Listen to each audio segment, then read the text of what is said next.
बात नहीं। दो, आपको महाराज कैसे, अनुभव की बात है, मैंने सुना भी है, दो शांति से नहीं बैठ सकती हैं। एक बार हम क्या बतावें आपको, कानों की सुनी हुई बात है, आंखों की देखी हुई बात, कानों की सुनी हुई बात। दो महिलाएं ट्रेन में बैठ गईं। अब ट्रेन में बैठी, हम तो महात्मा हैं, बहुत पुरानी बात है, मैंने सुना कि इतने जल्दी प्रेम, इतने जल्दी एकता इनमें कि उसने सामान नहीं रख पाया और वो तुरंत कहती आओ बैठो बैठो बैठो, तुरंत अपने बगल में बिठा लिया, जगह नहीं थी, और जैसे ही बिठाया तो कहा कहां से आई हो, परिचय कुछ नहीं था, कहे फलानी जगह से। अच्छा, क्या करते हैं? मास्टर है, पढ़ाते हैं। अच्छा, बच्चे दो हैं, क्या करते हैं? कहा एक तो मास्टर हो गया, दूसरा डॉक्टर हो गया। अच्छा, तुम्हारे क्या करते हैं? कहे हमारे पूरे जिले में शराब की सप्लाई करते हैं। सोचो जरा, मैं भी सुन करके दंग रह गया। मैंने कहा बड़े शान के साथ परिचय दिया कि मेरे शराब की सप्लाई करते हैं, और कहती है मास्टरी में कितना मिलता होगा। देखो बातचीत कर, मास्टरी में कितना मिलता होगा? ज्यादा से ज्यादा उस समय की बात है, काफी समय हो गया, बोले 20 हजार 22 हजार। अब की बात नहीं कर रहा हूँ, पुरानी बात कर रहा हूँ। 20, अब तो रेट बढ़ गए हैं मास्टरों के, तनख्वाहें बढ़ गई है, लेकिन उस समय की बात कर रहा हूँ, आज की थोड़ी कर रहा हूँ। 20-22 हजार। मेरा पति महीने भर में 22 लाख लाता है। अब 22 हजार और कहाँ 22 लाख। उसने कहा अच्छा तुम्हारे बच्चे 4 हैं। क्या करते हैं बच्चे 4? कहा 2 सेंट्रल जेल में हैं, 2 फरार हैं। अब क्या फायदा है ऐसे बच्चे पैदा करके? ईमानदारी से बताओ, ऐसा धन पैदा करने से क्या फायदा है कि जिस धन के आने से बच्चे बिगड़ जाएं और कुछ बागी हो जाएं, फरार हो जाएं, कुछ जेल में सड़ते रहें, जेल की रोटियां खाएं। ऐसा धन कमाने से कोई फायदा नहीं है। हिंदुओं, सनातनियों, धन तो कमाना चाहिए, लेकिन जिस धन में धर्म हो उसी धन को स्वीकार करना चाहिए। बाकी जिससे अधर्म आता हो ऐसे धन का बहिष्कार कर देना चाहिए। मैं इसलिए इस बात को कह रहा हूं कि जिसके पास धन होता है, धर्म नहीं होता है, उसका समूह नष्ट हो जाता है, और जिसके पास धर्म होता है वो विजय श्री को प्राप्त हो जाता है, उसका इतिहास अमर हो जाता है, उसका कीर्ति स्तंभ समाज में स्थापित हो जाता है। इस धरित्री पर यत्र तत्र सर्वत्र कीर्ति पताका फहराती है। इसलिए धन भी कमाओ, लेकिन धर्म होना चाहिए।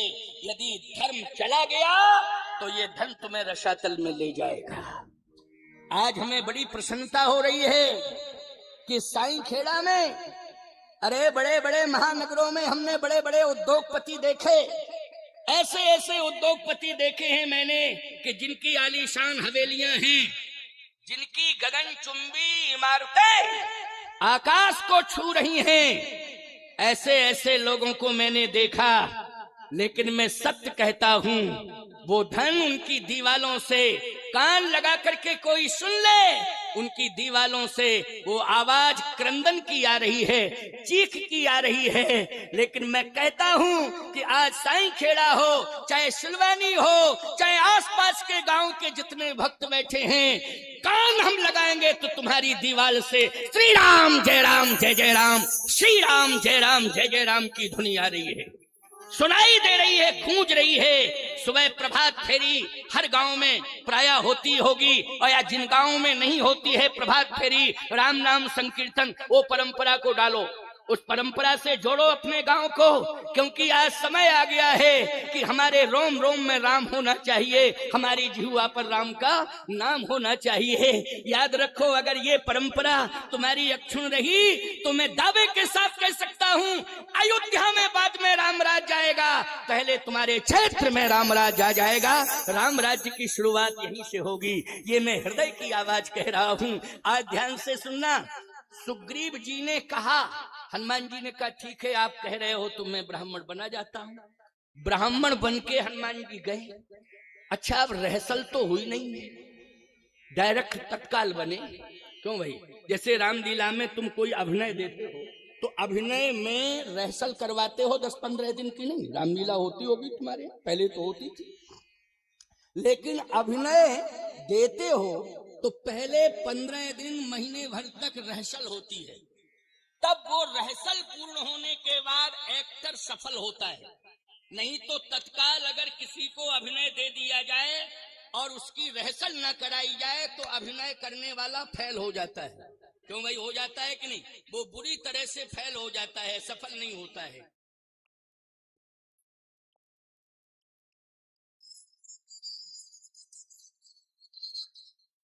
अब जैसे हनुमान जी गए तो लक्ष्मण जी ने कहा भैया भैया भैया भैया। भगवान ने कहा क्या बात है?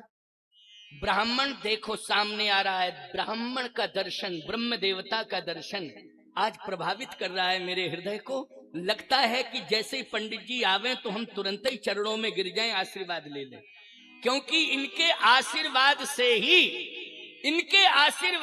ही हम और आप सफल होंगे। आज मेरी भाभी जी जो खो गई हैं निश्चित रूप से इनके आशीर्वाद से मिल जाएंगी। आज जो हमारे जीवन से सुख चला गया है, दुख आ गया है, वो सुख आ जाएगा, गया हुआ सुख वापस आ जाएगा। बोलो, ब्राह्मण साधु के आशीर्वाद से क्या अनुभव करते हो? यही तो अनुभव करते हो कि जो हमारी विपत्ति है आशीर्वाद से दूर हो जाएगी। बोलो, यही करते हो कि नहीं? ब्राह्मण का, साधु का आशीर्वाद लेते हो, हमारा दुख दूर हो जाएगा, हमारी दरिद्रता दूर हो जाएगी, हमारा जो चला गया सम्मान वो वापस आशीर्वाद से आ जाएगा। ये कल्पना करते हो, और कल्पना ही नहीं वास्तविकता है ये, इसमें सफलता भी मिलती है। तो लक्ष्मण जी ने कहा भैया पंडित जी आ रहे हैं, हम तुरंत ही प्रणाम करेंगे, आशीर्वाद लेंगे। भगवान तो सब समझ रहे थे।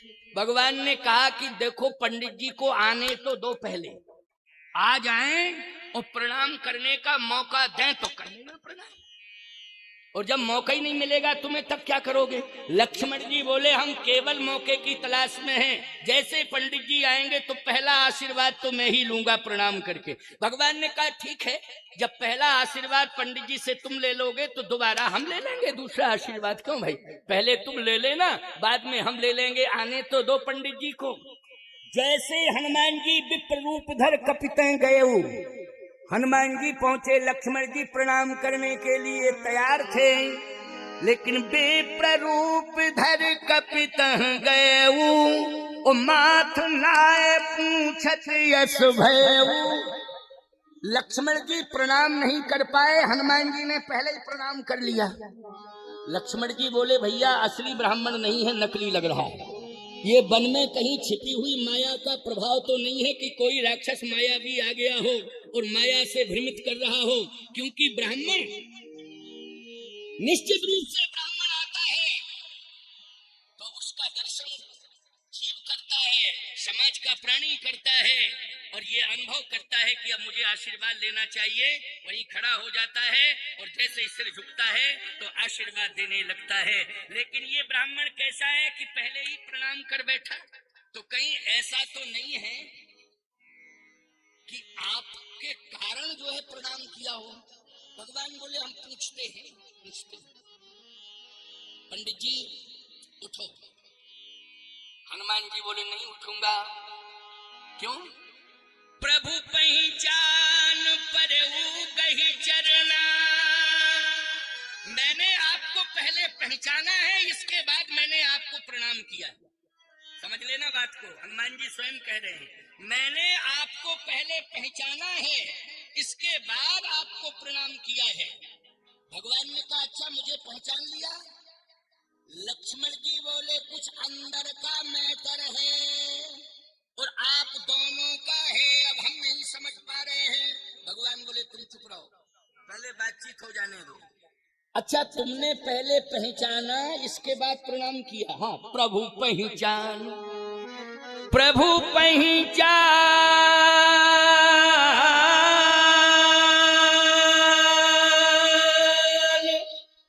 परऊ गही चरना, और सो सुख उमा जाहि नहीं बरना। भगवान शंकर कहते हैं इस सुख का मैं वर्णन नहीं कर सकता हूं। कितना सुख आज मुझे मिल रहा है इसका मैं वर्णन नहीं कर सकता हूं। लेकिन सुख किसे मिल रहा है? शंकर जी को। लेकिन हनुमान जी कहते हैं कि मैंने पहचान लिया। भगवान ने कहा अच्छा पहचाना हो तो बताओ मैं कौन हूं, मैं कौन हूं।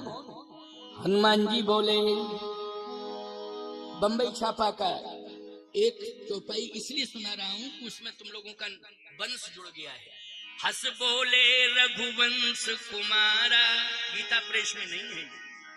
हंस बोले रघुवंश कुमारा, इसका मतलब है कि स्पष्टीकरण है कि भगवान ये सिद्ध करना चाहते हैं कि मैं रघुवंशी हूँ।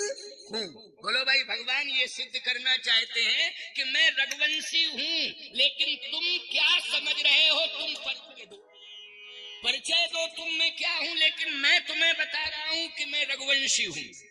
हंस बोले रघुवंश कुमारा, विधि कर लिखान में तन्हारा, कौशलेश दशरथ के जाए, हम पितु वचन मान बन आए। यहाँ हरि निश्चर वैदेही, विप्र फिरे हम खोजत तेही, आपन चरित कहा हम गाई, कहो विप्र निज कथा बुझाई। हनुमान जी बोले अब तो पूरी तरह से पकड़ में आ गए आप, अब तो कंफर्म हो गया कि मैं पहचान गया। भगवान ने कहा कि मैंने परिचय तो दे दिया, कौशलेश दशरथ के जाए, हम अयोध्या नरेश चक्रवर्ती महाराज श्री दशरथ जो रघुवंश के राजा हैं, मैं उनका पुत्र हूँ। राम नाम लक्ष्मण दो भाई, मैं हूँ राम, मेरा छोटा भाई है लक्ष्मण। संग नार सुकुमार सुहाई, मेरे साथ में मेरी पत्नी थी। यहाँ हरि निश्चर वैदेही, और विप्र फिरे हम खोजत तेई। मेरी पत्नी का हरण हो गया है, और जब मैंने अयोध्या छोड़ी थी तो पिता का मरण हो गया था, और जब मैं वन में आया तो मेरी पत्नी का हरण हो गया। आपन चरित कहा हम गाई, कहो विप्र निज कथा बुझाई। हनुमान जी बोले पिताजी का मरण और पत्नी का हरण कोई गा के सुनाएगा?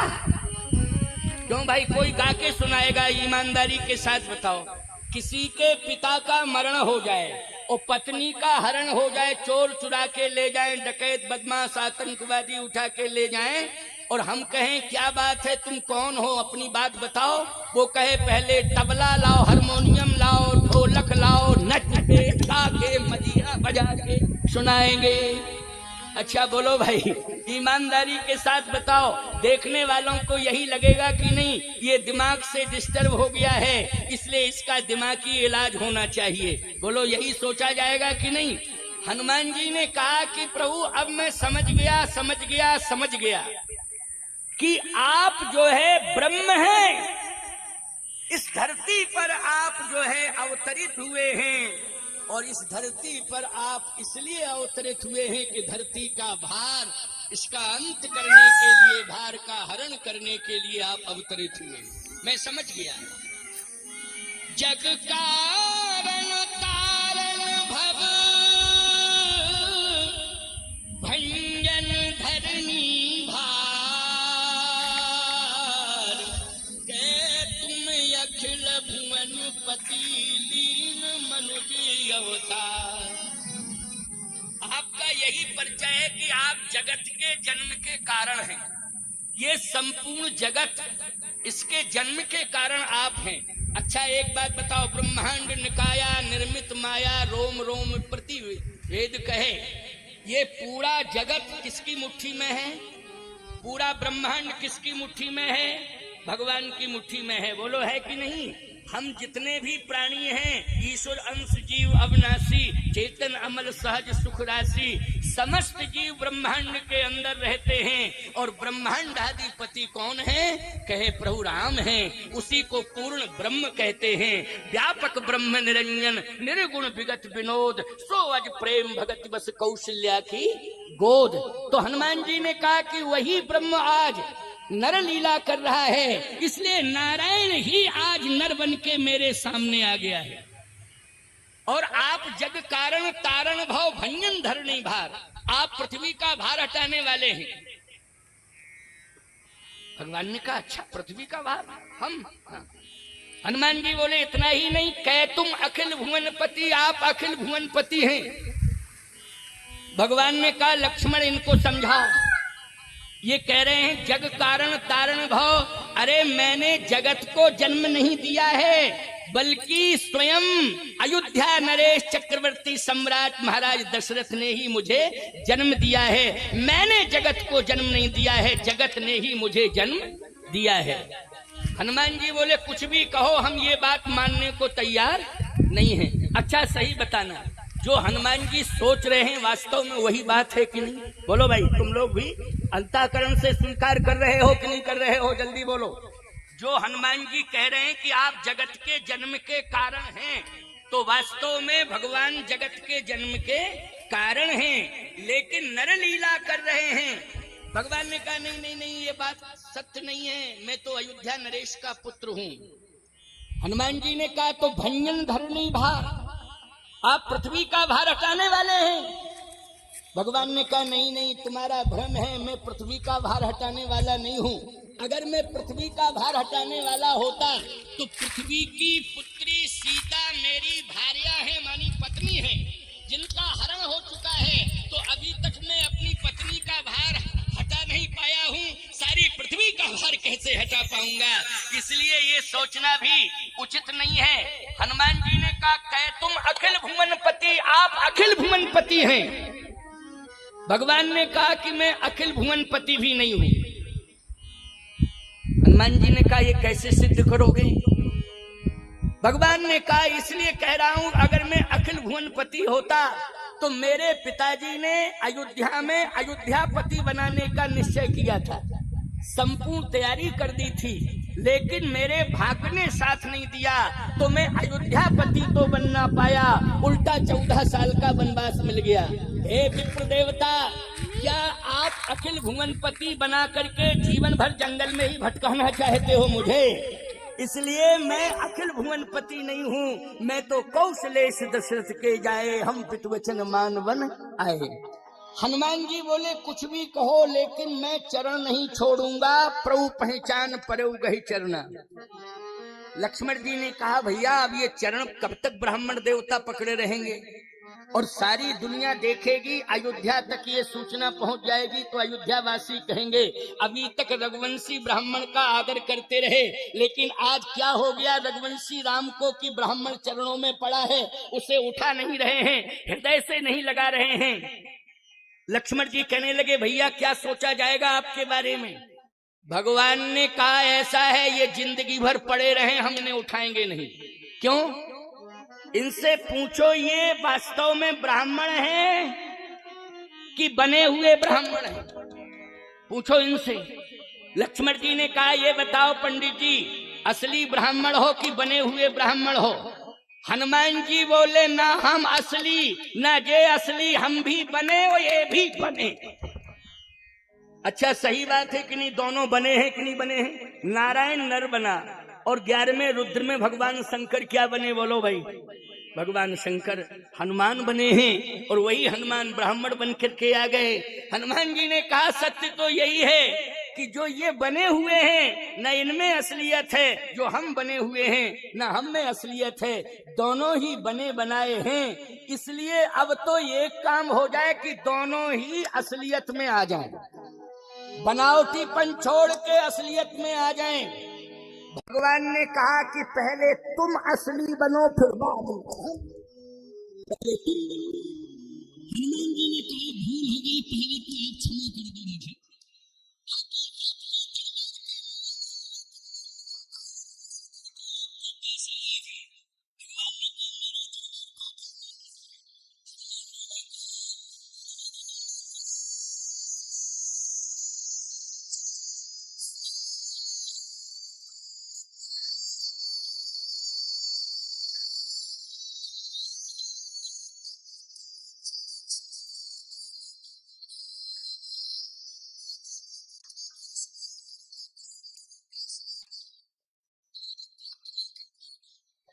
फिर मैं जो उसे देना चाहता हूं वो नहीं दे पाऊंगा और ना वो लेने का अधिकारी है, इसलिए उसे तो कपट दूर करना पड़ेगा, तभी मुझसे कुछ प्राप्त कर पाएगा।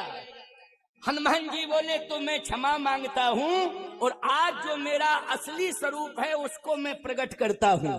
गोस्वामी जी कहते निज तन प्रगट प्रीत उर्छाई। जैसे हनुमान जी ने निज तन प्रकट किया, जो वास्तविक स्वरूप था उसको प्रकट किया, तो तब रघुपति उठाए उरलावा और निज नैनन जल सींच जुड़ावा। उठाया भगवान ने, हृदय से लगा लिया, और जैसे हृदय से लगाया, ईमानदारी के साथ बताओ अब राम राज्य का मार्ग प्रशस्त हो गया कि नहीं हो गया?